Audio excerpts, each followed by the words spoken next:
നമസ്കാരം. ഋഷിപ്രോക്തം ചാനലിലേക്ക് ഏവർക്കും ഹൃദ്യമായ സ്വാഗതം. ഇന്ന് അതിപ്രധാനമായിട്ടുള്ള ഒരു വിഷയത്തെയാണ് നിങ്ങൾക്കായിട്ട് അവതരിപ്പിക്കുന്നത്. എല്ലാവർക്കും ഐശ്വര്യമുണ്ടാകുക എന്നുള്ളത് വളരെ ഏറെ ഗുണകരമാണ്. ഐശ്വര്യമുണ്ടാകുക അല്ലെങ്കിൽ സമ്പൽ സമൃദ്ധി ഉണ്ടാകുക എന്നുള്ളത് ഏവരുടെയും ലക്ഷ്യമാണ്. അതിന് മഹാലക്ഷ്മിയുടെ കൃപാകടാക്ഷം ഉണ്ടെങ്കിലാണ് സാധിക്കുക.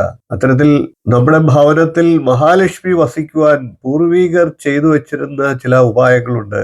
അത്തരത്തിലുള്ള കാര്യങ്ങളെയാണ് ഇന്നത്തെ വീഡിയോയിൽ പ്രതിപാദിക്കുന്നത്. നമ്മുടെ ഭവനത്തിൽ മഹാലക്ഷ്മി വസിക്കുവാനായിട്ട് എന്തെല്ലാം കാര്യങ്ങൾ അറിഞ്ഞിരിക്കണം, ചെയ്യണം എന്നുള്ളതാണ് ഇന്നത്തെ വിഷയം. നമുക്ക് വീഡിയോയിലേക്ക് നേരിട്ട് കിടക്കാൻ. ചെറിയൊരു വീഡിയോ ആണ്, വീഡിയോ അവസാനം വരെ കാണുക. ലക്ഷ്മി ദേവിയെ ആരാധിക്കുന്ന ഒരു വ്യക്തിക്ക് സമ്പൽ സമൃദ്ധി മാത്രമല്ല, എല്ലാവിധത്തിലുള്ള ജീവിത വിജയം ഉണ്ടാകുന്നതാണ്.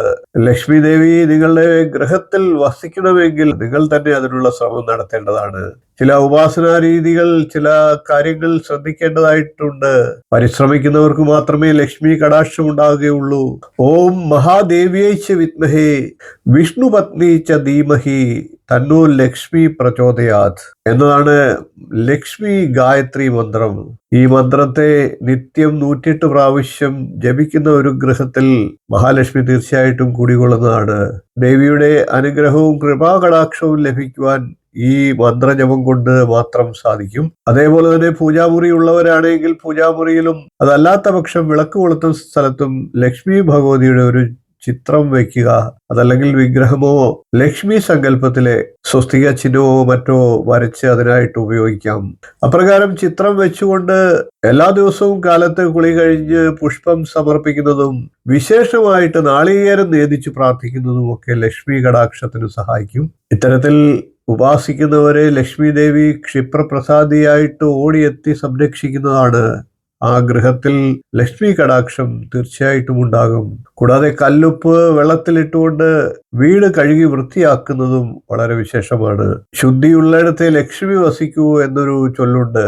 ഇങ്ങനെ വൃത്തിയാക്കുന്നതോടൊപ്പം ലക്ഷ്മി ദേവിയും എത്തും. അതുകൂടാതെ തന്നെ ദേവിയോടൊപ്പം മറ്റ് അനുകൂല ഊർജങ്ങളും എത്തുമെന്നാണ്, മറ്റു ഭഗവതിമാരും കൂടെ എത്തുമെന്നുള്ളതാണ് വിശ്വാസം. അതേപോലെ തന്നെ നമ്മളെ ബാധിക്കുന്ന നെഗറ്റീവ് ചിന്തകളെല്ലാം ഓടി ഒളിക്കുന്നതാണ്. മഹാലക്ഷ്മിയുടെ ഇഷ്ടപുഷ്പമാണ് താമര.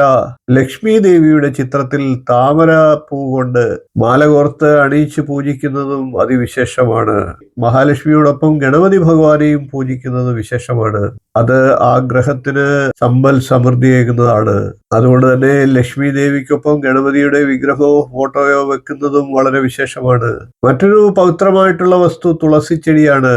ലക്ഷ്മി ദേവി തുളസി ചെടിയിൽ വസിക്കുന്നതായിട്ടും പറയുന്നുണ്ട്. അതുകൊണ്ട് തന്നെ തുളസി ചെടിയുടെ മുൻപിലായിട്ട് നെയ്വിളക്ക് കൊളുത്തിക്കൊണ്ട് ലക്ഷ്മി സ്തോത്രം ചൊല്ലി പ്രാർത്ഥിക്കുന്ന പക്ഷം ആ ഗൃഹത്തിൽ ലക്ഷ്മി കടാക്ഷം ഉണ്ടാകും. അവിടം സർവ്വ സൗഭാഗ്യ സിദ്ധി ഉണ്ടാകുന്നതാണ്. കൂടാതെ ലക്ഷ്മി ദേവി വസിക്കുന്ന മറ്റൊരു സാധനമാണ് ശംഖ്. അത് മഹാവിഷ്ണുവിനും പ്രിയപ്പെട്ടതാണ്. ശംഖ് ഏറ്റവും അനുകൂല ഊർജം പകരുന്നതാണ്. അതുകൊണ്ട് വീടിന്റെ തെക്ക് വശത്തേക്ക് അഭിമുഖമായി ശംഖിൽ വെള്ളം നിറച്ചുകൊണ്ട് വെക്കുന്നത് ലക്ഷ്മി ദേവിയെ ആനയിക്കാൻ സഹായകരമാണ്. ചുരുക്കത്തിൽ ഏറ്റവും പ്രധാനമായി നമുക്ക് പറ്റുന്നവരാണെങ്കിൽ താമരപ്പൂ ലക്ഷ്മി ദേവിക്ക് സമർപ്പിച്ചുകൊണ്ട് വിഗ്രഹത്തിന് അല്ലെങ്കിൽ ഫോട്ടോയ്ക്ക് മുമ്പാകെ നെയ്വിളക്ക് കൊളുത്തി പ്രാർത്ഥിക്കുന്നത് അതിവിശേഷമാണ്. ഈ രീതിയിൽ ഏതെങ്കിലും തരത്തിൽ ലക്ഷ്മി ഉപാസന ചെയ്യുന്നവരെ ലക്ഷ്മി ദേവി കടാക്ഷിക്കും. ആ ഗൃഹത്തിൽ ലക്ഷ്മി കടാക്ഷമുണ്ടാകും, ലക്ഷ്മി വാസമുണ്ടാകും. നമ്മുടെ ഭവനത്തിൽ മഹാലക്ഷ്മി വസിക്കുവാനുള്ള ഉപായങ്ങളാണ് ഇപ്പോൾ പറഞ്ഞത്. വീഡിയോ ഇഷ്ടപ്പെട്ടുവെങ്കിൽ ഒന്ന് ലൈക്ക് ചെയ്യുക, ഷെയർ ചെയ്യുക, ചാനലൊന്ന് സബ്സ്ക്രൈബ് ചെയ്യുക, നിങ്ങളുടെ അഭിപ്രായം കമന്റായിട്ട് അറിയിക്കുക. ഇനിയും ഇതുപോലുള്ള നല്ല നല്ല വിഷയങ്ങളും വീഡിയോകളുമായി നമുക്ക് വീണ്ടും കാണാം. നന്ദി, നമസ്കാരം, ശുഭദിനം.